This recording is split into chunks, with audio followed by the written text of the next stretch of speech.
Everyone, उम्मीद है आप सब लोग अच्छे होंगे। Myself Kritika Sharma and welcome to my channel. Students, हमने स्टार्ट किया था 11th क्लास का सेकंड चैप्टर, जो कि था आपका स्ट्रक्चर ऑफ एटम। नाम से ही पता लग रहा है किसके बारे में स्टडी कर रहे हैं। स्ट्रक्चर मतलब कैसा दिखता है एटम, ठीक है, उसके अंदर क्या क्या प्रेजेंट होते हैं, सब एटॉमिक पार्टिकल क्या होते हैं प्रेजेंट, और उसकी डिस्कवरी किसने की, वो सब कुछ हमने अभी डिस्कस किया, ठीक है। अब उससे रिलेटेड कैसी शेप होती है, स्ट्रक्चर होता है, उससे रिलेटेड मॉडल्स बने। फर्स्ट था मॉडल आपका थॉमसन मॉडल, ठीक है। उसके बहुत ज्यादा ड्रॉबैक रहे, बट उसने स्टार्ट तो किया कोई चीज, ठीक है। स्टार्टिंग में जो भी चीज बनती है उसमें थोड़ी थोड़ी कमी रह जाती है। जैसे जैसे साइंस है, रिसर्च का नाम है, ठीक है, एक में कमी रहेगी, नया डेवलप हुआ। थॉमसन के बाद क्या आए आपके रुदरफोर्ड, ठीक है। रुदरफोर्ड के बाद आए आपके बोहर, ठीक है। जो थॉमसन की कमी रहेगी वो किसने पूरी की, रुदरफोर्ड ने, ठीक है। स्टूडेंट्स, आप देखते हो, आप डेली काम करते हो, ठीक है। आज आपने जो काम किया आप फर्स्ट टाइम कर रहे हो माना, तो आप में कमी रह जाएगी, ठीक है। प्रॉपरली वैसे ही आपको सेटिस्फेक्शन नहीं मिलेगी कि हुआ। नेक्स्ट टाइम आप उस कमी को जो रहेगी वो पूरी करोगे। थर्ड टाइम क्या होगा, आपको जो सेकंड टाइम में कमी रहेगी होगी वो थर्ड टाइम पूरी करोगे। इम्प्रूव करते हो ना खुद को, वैसे ही साइंस है, इम्प्रूव करते जा रहे हैं तभी तो डेवलपमेंट हो रही है, ठीक है। पहले क्या थे थॉमसन, थॉमसन की जो कमियां रहेगी वो किसने क्यों पूरी की, रुदरफोर्ड की। रुदरफोर्ड की कमी किसने पूरी की, आपकी बोहर ने। तो आज हम वही डिस्कस करने वाले हैं। रुदरफोर्ड मॉडल हमने स्टडी कर लिया, फिर सेकेंड आता है आपका बोहर मॉडल। पर फर्स्ट हम स्टडी करेंगे कि जो रुदरफोर्ड की ड्रॉबैक्स क्या रहे, कौन सी कमी रहेगी जो रुदरफोर्ड ने एक्सप्लेन नहीं की, ठीक है। जो रुदरफोर्ड थे उन्होंने क्या बोला था, उन्होंने बोला था कि जैसे कि सन है, ठीक है, इसके चारों ओर क्या होते हैं, प्लैनेट रिवॉल्व करते हैं, ठीक है। और वैसे ही आपका जैसे कि क्या है, एटम है। एटम में क्या होता है, सेंटर पॉजिटिव चार्ज, ठीक है। उसके चारों ओर क्या रिवॉल्व करते हैं, इलेक्ट्रॉन्स, ठीक है, जो क्या होते हैं, नेगेटिव चार्ज, ठीक है। ऐसे एक्सप्लेन किया था। सेम होता है जो प्लैनेट में होता है, उसमें ग्रेविटेशनल फोर्स क्या होती है, ठीक है, जी m1 m2 upon r square, ठीक है। तो जो इलेक्ट्रॉन्स होते हैं, एटम होता है, उसमें कौन से फोर्स होते हैं, कूलम्बिक फोर्स, जो कि क्या होती है, k q1 q2 upon r square, ठीक है। उसने ये तो बोला कि सेम होता है। g क्या है आपका, ग्रेविटेशनल कांस्टेंट, और k क्या है इसमें, कांस्टेंट, और q1 q2 क्या है, इसके चार्ज है, ठीक है। r क्या है, डिस्टेंस कितना है आपका, जो न्यूक्लियस है उससे आपके इलेक्ट्रॉन्स का, ठीक है, वो आ गया। ये सेम इसकी तरह है। बट क्या होता है, जो प्लैनेट होता है उसमें क्या होता है, वो प्लैनेट क्या है, इतना बड़ा है और उसमें चार्ज नहीं होता, ठीक है। वो रिवॉल्व करता रहता है सन के चारों ओर, ठीक है। पर जो इलेक्ट्रॉन है आपका, एटम है, ठीक है, उस जो इलेक्ट्रॉन है उसमें चार्ज होता है। जो सेंटर में है आपके एटम के प्रेजेंट, वो पॉजिटिव चार्ज होता है, ठीक है। तो वो क्या होता है, चार्ज होता है, जिसकी वजह से क्या होता है, वो एनर्जी छोड़ता है, ऐसा बोला गया था रुदरफोर्ड मॉडल ने। तो जैसे कि आपका ये है, ठीक है, सेंटर में है, तो जैसे रिवॉल्व किया चार्ज होता है, क्योंकि इलेक्ट्रॉन कितना छोटा है। प्लैनेट को आप देख सकते हो, बट इतने बड़े होते हैं, मतलब हद से ज्यादा बड़े हैं, ठीक है, कंपेयर टू एटम के। एटम तो स्मॉलेस्ट यूनिट होता है, ठीक है। एटम में क्या है, चार्ज है, ठीक है, तो क्या होता है, एनर्जी रिलीज करता है, ठीक है, और ये बहुत स्मॉल भी होता है। तो इट्स मीन जब वो न्यूक्लियस के क्लोज आता रहता है तो उसकी जो एनर्जी होती है वो कम होती रहती है, ठीक है। किस वजह से, किस वजह से, क्योंकि उसमें चार्ज होता है, ठीक है। ये चीज ना वो प्रॉपरली एक्सप्लेन नहीं कर पाया, ठीक है। जैसे कि आपके नए कॉन्सेप्ट निकले, जैसे कि इलेक्ट्रोमैग्नेटिक थ्योरी निकली, ठीक है, क्लासिकल मैकेनिक्स निकला, ठीक है।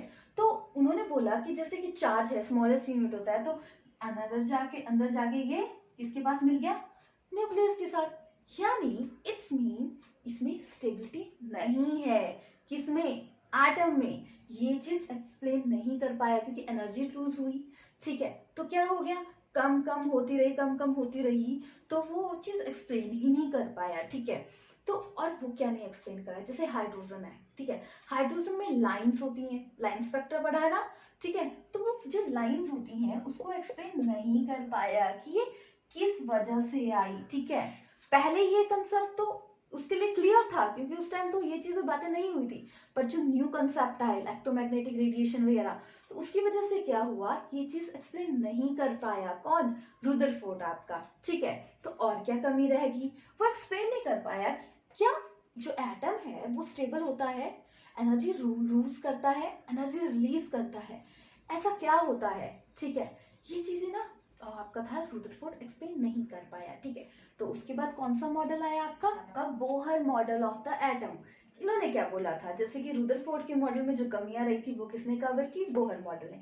इन्होंने क्या बोला, जैसे कि कोई एटम है, ठीक है, उसके सेंटर में क्या प्रेजेंट होता है, पॉजिटिव चार्ज, जिसको बोलते हैं न्यूक्लियस। ठीक है, इसके चारों ओर क्या होता है, इलेक्ट्रॉन रिवॉल्व होता है, और ये क्या होता है, वेल डेफिनेट पाथ, मतलब देखो राउंड राउंड देख रहे हो, डेफिनेट पाथ है कि इस सर्कल में ही ये रिवॉल्व होगा, ऐसे नहीं कि यहाँ भी ऐसे ऐसे ऐसे कैसे भी मूव कर रहा है, एक डेफिनेट पाथ होता है जिसको बोलते हैं हम ऑर्बिट। ठीक है, 1 मार्क्स का क्वेश्चन आता है कि ऑर्बिट क्या होता है। ठीक है, तो इसको इसने नाम दिया कि जो ये ऑर्बिट है, जैसे कि लेवल है जहाँ पे इलेक्ट्रॉन रिवॉल्व होता है, उसको इन्होंने सेल्स का नाम दिया, जिससे कि फर्स्ट सेल आ गया, इसको बोला गया के, सेकेंड सेल को बोला गया के एल, थर्ड सेल को बोला गया इन्होंने एम, फोर्थ सेल को बोला गया एन। ठीक है, ऐसे ही उन्होंने क्या दिया गया, नाम दिए सेल्स के, जैसे जैसे इलेक्ट्रॉन रिवॉल्व होंगे, और ये डेफिनेट पाथ क्या है, क्या बोलते हैं उसको, ऑर्बिट। ठीक है, जैसे कि पॉजिटिव, इसके चारों ओर नेगेटिव चार्ज। ठीक है, नेक्स्ट पॉइंट क्या बोला है, जो ये सेल्स हैं जिनमें इलेक्ट्रॉन है, ये अपनी मर्जी से मूव नहीं करेंगे, हर टाइम रेडिएशन रिड्यूस नहीं करेंगे, ये क्या होगा, डेफिनेट पाथ भी है, तो क्या होंगी, ये स्टेबल होंगी। ठीक है, स्टेबिलिटी होगी इसमें, एटम्स में। ठीक है, एनर्जी में स्टेबिलिटी होगी, ऐसे नहीं कि हर कभी मूव। तो इन्होंने एक्सप्लेन किया कि जो रिवॉल्व होते हैं, जो ये एटम है वो स्टेबल होता है। ठीक है, जो रुदरफोर्ड एक्सप्लेन नहीं कर पाया था। ठीक है, नेक्स्ट बोला गया कि जो कोई भी है ना, जैसे कि इस सेल पे है, ठीक है, इस सेल पे, इस सेल से मूव करना है इधर को, तो इसको मूव करने के लिए एनर्जी चाहिए होती है। ठीक है, जैसे कि कोई भी पर्सन है, इसको काम, इस पर्सन को काम करने के लिए अलग एनर्जी चाहिए होती है, दूसरे पर्सन को काम करने के लिए अलग एनर्जी चाहिए होती है। मैं एक पर्सन को थोड़ा सा मोटिवेट करूंगी, वो जल्दी कर लेगा काम, दूसरे पर्सन को मैं बोलते रहूंगी नहीं करेगा। तो वैसे ही जब एंगुलर मोमेंटम, जैसे कि h/2 है, ये मल्टीपल होगी m से, तब वो मूव करेगा। ठीक है, हर टाइम रेडिएशन रिड्यूस नहीं होगी। ठीक है, एम क्या आ गया आपका, 1 2 3 4 सो ऑन। ठीक है, बट याद रखना ये वैल्यू कभी भी फ्रैक्शन में नहीं होगी, फ्रैक्शन मतलब 1.2 1.5 पॉइंट्स में नहीं होगी। ठीक है, तो ये किसके इक्वल हो गया, जैसे कि NH/2 ये इक्वल आ गया आपका mvr। m क्या आ गया, मास, v आ गया आपका वेलोसिटी, एंड r आ गया आपका डिस्टेंस, किससे, न्यूक्लियस से। ठीक है, तो जब ये इसका मल्टीपल होगा तब कोई इलेक्ट्रॉन एक्साइटेड होगा। ठीक है, नेक्स्ट है, जैसे कि कोई चीज मूव कर रही है, इधर से उधर मूव करोगे आप, जैसे कि इस कमरे में हो, इस कमरे से दूसरे कमरे में जाओगे, कुछ एनर्जी लगेगी मूव करने के लिए, बैठे हो तो कुछ भी नहीं है, एनर्जी लगी मूव करने के लिए, और वहां जाके आप कुछ तो काम करोगे। ठीक है, तो वहां पे भी अपनी छाप छोड़ जाओगे। जैसे ये फोटोग्राफिक प्लेट है कि यहाँ से कोई चीज मूव की तो वहां पे वो अपनी छाप छोड़ जाएगी, जिसकी वजह से ये बहुत हेल्प करता है हमारे डेली लाइफ की एक्टिविटी में, जिससे हमें कोई चीज शो हो जाती है। ठीक है, तो ये यार समझ गए कि जब एक, तब वो मूव करेगा जब उसकी एंगुलर मोमेंट ज्यादा होगी, जब इधर से उधर मूव करेगा तो वो कुछ छाप छोड़ जाएगा। जैसे कि मैं एक कमरे से दूसरे कमरे में गई, तो मैं दूसरे कमरे में कुछ तो करूंगी, कुछ तो छोड़ के जाऊंगी कि इतने टाइम में मैंने ये किया। तो वैसे ही वो क्या होगा, जैसे कि इलेक्ट्रॉन है, पिक्चर में देखो, ये इधर से उधर मूव किए, जैसे कि E2 E1, ठीक है, एंड मूव किया। ठीक है, तो इसको हमने कैलकुलेट किया कि एब्जॉर्ब किया, एमिट क्या किया। ठीक है, वो इक्वल आ गया आपका delta E, total absorption emission को हम इससे कैलकुलेट कर लेंगे। ठीक है, समझ गए। तो ये तो था कंसेप्ट आपका Bohr model of an atom. Bohr ने क्या क्या एक्सप्लेन किया, कमियां पूरी की रुदरफोर्ड की। ठीक है, अब सक्सेस के रीजन क्या थे, हर कोई सक्सेसफुल तब होता है जैसे कि क्लास में है, स्टूडेंट्स हैं, सक्सेसफुल कब किस पर्सन को बोला जाएगा? जो दूसरों से अच्छा बेटर कर पाएगा, जो बेटर मतलब अच्छे मार्क्स ले पाएगा, उसको बोलेंगे कि ये क्लास में सक्सेसफुल है, ये कैरियर में सक्सेसफुल है, उसी को बोलेंगे ना। तो वैसे ही बोहर के सक्सेस के रीजन क्या थे? तो जो रुदरफोर्ड की कमी थी वो पूरी की उसने, तभी तो वो सक्सेसफुल हुआ। एक पर्सन सक्सेसफुल तब होता है जब दूसरे को रिड्यूस करता है या उसकी कमियों को पूरी करता है, उसे सीखता है और इम्प्रूव करता है। ठीक है, रुदरफोर्ड ने की कमियों को पूरा करके जो बोहर ने बोला वो सक्सेस के रीजन कौन थे वो पढ़ते हैं। ठीक है, सक्सेस ऑफ बोहर मॉडल। ठीक है, क्या क्या बोला उसने? उसने बोला कि फर्स्ट हमने अभी डिस्कस किया कि एक्सप्लेन क्या क्या किया, स्टेबिलिटी की बात की। स्टेबिलिटी होती है आपकी उसकी एनर्जी ऐसे ही नहीं मूव करे जाएगा। नॉर्मल बैठा है ऐसे ही नहीं मूव करेगा। जैसे कि आप बैठे हो बेड पे, जब तक आपको काम नहीं होगा आप क्यों उठोगे बेड से? वैसे ही ऐसे तो एटम क्या है, स्टेबल है, तब तक नहीं मूव करेगा जब तक उसको एनर्जी नहीं मिलेगी। ठीक है, तो क्या है, ऐसे वो स्टेबल है, कंटिन्यू एमिशन नहीं होती रेडिएशन की, कंटिन्यू आप एक बराबर एनर्जी में रह पाते हो नहीं। वैसे ही एटम है, कंटिन्यू एक बराबर एनर्जी में नहीं रह पाएगा, ये स्टेबल रहेगा नॉर्मल में। ठीक है, तो ये बात की स्टेबिलिटी। आप शेल पढ़े, जिसको वेल डिफाइंड पाथ होता है उसको बोलेंगे आप ऑर्बिट। ठीक है, सेकंड पॉइंट क्या बोला आपका बोहर ने? इन्होंने बोला अभी पढ़ा था कि एमिट होती है, एब्सॉर्ब होती है। ठीक है, जो एक स्टेट है ग्राउंड स्टेट। ठीक है, तो ये मूव किया आपका एक्साइटेड स्टेट में। ठीक है, तो ये आ गया आपका E1 एंड E2, इसका डिफरेंस अभी किया डेल्टा ई। ठीक है, ये आ गया। तो ये यहां से यहां तक मूव किया गया, क्यों? जब उसको एनर्जी मिली, क्योंकि उसको काम पड़ा था, वो गया।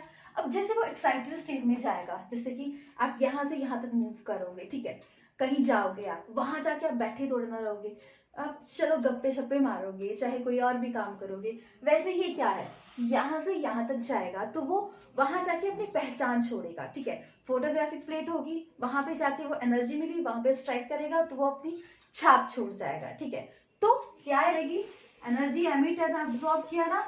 ठीक है, E2 E1। अब जैसे कि कोई चीज है, मैं यहाँ से यहाँ तक मूव करूंगी, तो यहाँ जाके मैं कुछ तो काम करूंगी, मतलब अपने घर से किसी और के घर में जाऊंगी, माना वहां जाके मैं बर्तन बर्तन कुछ और काम नहीं करूंगी। बट गप्पे तो मार सकते हैं, गप्पे तो सभी मार लेते हैं। ठीक है, वैसे ही क्या होता है, ये क्या करे, ऊपर जाएगा, अपनी छाप छोड़ देगा। ठीक है, एक जगह से दूसरी जगह जाएगा, तो इलेक्ट्रॉन जो होते हैं वो फोटोग्राफिक प्लेट में अपनी छाप छोड़ जाएंगे। ठीक है, एनर्जी एमिट करेंगे। ठीक है, तो वो एनर्जी एमिट करेंगे लाइट के रूप में, उसको कैसे कैलकुलेट करेंगे? ठीक है, लाइट का स्मॉलेस्ट यूनिट क्या होता है, फोटोन। ठीक है, तो ये इक्वल आ गया आपके एच वी। ठीक है, एच क्या है आपका प्लैंक कांस्टेंट, वी क्या है आपकी फ्रीक्वेंसी। देखो आप सॉल्व कीजिए, E2 माइनस E1 आपकी फ्रीक्वेंसी रह जाएगी ऊपर, तो ये आ गई। ठीक है, अब इसको आप वेवलेंथ और लाइट वेलोसिटी ऑफ लाइट के रूप में कैसे सॉल्व करोगे? देखो ये आ गई आपकी C अपॉन लैम्डा। ठीक है, वैल्यू सॉल्व की थी हमने, किया है लास्ट क्लास में। ठीक है, तो इसको वैल्यू पुट करो, E2 minus E1 upon H, value क्या आ गई C अपॉन लैम्डा। सॉल्व कीजिएगा। ठीक है, क्या आ जाएगा आपका E2 E1 HC upon 1 upon lambda. इसको इन्वर्स कर देंगे, लैम्डा वेवलेंथ निकाली होगी, तो lambda equal to CH point E2 minus E1। ठीक है, C की वैल्यू क्या है आपकी, वेलोसिटी ऑफ लाइट क्या है आपकी, पढ़ा था ना 3.0 10⁻⁸ मीटर पर सेकेंड। प्लैंक कांस्टेंट की वैल्यू भी पता है, ये क्या है आपके कांस्टेंट वैल्यू है। ठीक है, E2 एंड E1 चेंज होते हैं। ठीक है, अब हाइड्रोजन में पढ़ा था कि स्पेक्ट्रल लाइंस होती हैं, एक स्टेट से दूसरी स्टेट जाते हैं, तो स्पेक्ट्रल लाइंस बहुत सारी आती हैं, मतलब इतनी ज्यादा आती हैं। ठीक है, तो वो कैसे पॉसिबल है, हाइड्रोजन में तो एक ही इलेक्ट्रॉन है, ठीक है, एक ही चार्ज होता, तो कैसे ही बहुत ज्यादा नंबर ऑफ लाइन शो हो जाती हैं। ठीक है, जैसे कि आप एक फ्लोर से 10th फ्लोर तक जाना है, तो कैसे जा सकते हो आप, सीधा लिफ्ट से 10th फ्लोर पे जाओ। ठीक है, हो सकता है आप एक फ्लोर से 2nd फ्लोर तक ही जाओ, फिर वापस आ जाओ। ठीक है, आप रुक के फिर जाओ। ठीक है, या ऐसा भी हो सकता है आप जैसे कि 1st फ्लोर पे हो, ठीक है, तो 1st फ्लोर से आप 2nd फ्लोर तक जाओगे, सेकेंड फ्लोर से आप थर्ड फ्लोर तक डायरेक्टली जा सकते हो या रुक के भी जा सकते हो। नेक्स्ट फ्लोर पे आप डायरेक्टली जा सकते हो या ऐसे रुक रुक के भी जा सकते हो। तो वैसे ही है, इलेक्ट्रॉन ज्यादा एक्साइटमेंट मिले, ज्यादा एक्साइटेड होंगे तो जल्दी फास्ट मूव कर लेंगे, ज्यादा हाइट तक जाएंगे। कम एक्साइटेड होंगे तो एक ही लेवल तक जाएंगे, उससे कम होंगे तो सेकंड लेवल। लेवल्स पढ़े ना, जैसे कि राउंड शेप होती है तो क्या होता है के एल आगे बढ़ता है रहता है, ठीक है। तो इसकी वजह से number of A line show होती है आपकी हाइड्रोजन की, ठीक है। तो वो एक्सप्लेन पढ़ा है ना हमने, Lyman series, Balmer series, Paschen series, वो सीरीज पढ़ी थी। देखो पिक्चर में देखो, लेमन सीरीज, ठीक है, हमने पढ़ा था। स्टार्ट होगी from n is equal to, क्या आ जाएगा आपका 2 3 4, ठीक है। तो इस पिक्चर में देखो क्या शो हुआ है कि जो लेमन सीरीज है वो क्या है, वो फर्स्ट से डायरेक्टली नीचे तक आ सकता है या एक ही तक मूव किया है वहीं से वापस आ गया, ठीक है। इस तरीके से जो सीरीज होगी जो 1 तक वापस आ जाएगी वो आ जाएगी लेमन सीरीज, ठीक है। सेकेंड जो आ गई आपकी बाल्मर सीरीज, ठीक है। हमने किया था ना कौन सी इंफ्रारेड में शो होती है कौन सी नहीं, फ्रॉम अन 3 4 5, इसमें ना जाएगा आपका 2, ठीक है, लेवल अप। तो ये 2 तक ही वापिस आएगी चाहे कितनी मर्जी हाइट तक चली जाएगी, ठीक है। नेक्स्ट कौन सी आती है, लेमन होगी, बाल्मर होगी, पास्चन सीरीज, पास्चन सीरीज, ठीक है। ये स्टार्ट होती है आपकी फ्रॉम, ठीक है, कहां से 4 5 6 एंड आ गया आपका 3, ठीक है। नेक्स्ट कौन सी आ गई, ब्रैकेट सीरीज, ठीक है। ये कहां से स्टार्ट होगी, from and 5 6 7 and equal to 4, ठीक है। नेक्स्ट कौन सी आ गई, परफाउंड, ठीक है। ये कहां से स्टार्ट होगी, from n is equal to 6 7 8, तो ये आ गया आपका 5, ठीक है। पिक्चर में आपको क्लियरली शो हो रहा है कि कैसे सीरीज मूव की। तो इसकी वजह से आपकी number of A line show होती हैं, ठीक है। समझ गए, आई थिंक आपको ये कंसेप्ट क्लियर हो गया। Number of A lines hydrogen की कैसे शो होती है, ठीक है। एग्जांपल के थ्रू, अगर आप 10th फ्लोर पे जाना है तो आप नंबर ऑफ वे से जा सकते हो। अगर आप फर्स्ट फ्लोर से डायरेक्ट 10th फ्लोर तक बिना रुके जाओ, आप क्या कर सकते हो, सेकंड फ्लोर पे एनर्जी कम है तो सेकंड फ्लोर पे रुक जाओगे फिर जाओगे 10th फ्लोर पे। हो सकता है आप 4th फ्लोर पे रुक के फिर जाओ। उतरते टाइम भी अगर आपको मतलब किसी रूम में काम है, मतलब 10th फ्लोर से आपको फर्स्ट फ्लोर पे आना है, आपको 5th फ्लोर पे काम है, ठीक है, तो 5th फ्लोर पे रुक जाओगे फिर नीचे आओगे। वैसे ही इनका केस है, जितनी एक्साइटमेंट होगी आपको, जब बहुत एक्साइटमेंट होती है बहुत जल्दी जल्दी काम करते हो, बट जब एक्साइटमेंट कम होती है काम क्या करते हो, स्लो करते हो। तो वैसे ही इसमें है, ठीक है। आई थिंक आपको क्लियर हो गया। नेक्स्ट क्या बोला गया है आपके, किसने, बोहर मॉडल पढ़ रहे हैं ना हम। देखो बोहर थ्योरी थी, उसने क्या एक्सप्लेन किया, एनर्जी, ठीक है, किसकी, एटम की, ठीक है। तो वो कैसे एक्सप्लेन की, देखो एक फॉर्मूला था उसके उन्होंने एक्सप्लेन किया जिसकी वजह से उन्होंने एनर्जी अलग अलग ही एक्सप्लेन की, ठीक है। तो देखो क्या बोला है, उसने बोला जैसे E n equal to R H bracket में और एन स्क्वायर, ठीक है, ये एक्सप्लेन किया। एन क्या है आपका 1 2 3 4 नंबर ऑफ ए लाइंस। ये किसके केस में पढ़ रहे हैं आप अभी, हाइड्रोजन के, क्योंकि फर्स्ट जो था आपका एलिमेंट वो हाइड्रोजन था, उसके बारे में डिस्कस किया था पहले, ठीक है। तो आर एच किसके बराबर आ गया, आर एच आ गया आपका 2 पाई एम ई का 4, ठीक है, एन स्क्वायर एच स्क्वायर, ठीक है। ये वैल्यू आई, ठीक है, इसकी वजह से आप कैलकुलेट कर सकते हो, ठीक है। तो उन्होंने एनर्जी एक्सप्लेन की बोहर ने, किसकी, एटम की, ठीक है। तो ये किसके बाद, ई एन के, ठीक है। अब उन्होंने किस में एक्सप्लेन किया, हाइड्रोजन के केस में। देखो इस पिक्चर में देखो, जिस चार्ट में देखो कि क्या है, एनर्जी जब मूव होती है प्रिंसिपल क्वांटम नंबर या अलग अलग सेल में, तो कितने अमाउंट ऑफ एनर्जी चाहिए मूव ऑन करने के लिए, या कितनी मतलब एक्साइटमेंट होती है, वो एनर्जी दी गई है आपकी, ये वाली, ठीक है। तो समझ गए। तो इसको आप सॉल्व करके क्या आया हाइड्रोजन के केस में, ठीक है, आर एच है, ये ई एन है, माइनस क्या सॉल्व कर, जैसे पहले इसकी वैल्यू लिखो, ठीक है, एम का 4 एन स्क्वायर एच स्क्वायर, आगे क्या एक और है जेड। जेड क्या है आपका चार्ज, इसमें एटम में, ठीक है। अलग अलग स्पीसीज का अलग अलग चार्ज होगा, ठीक है।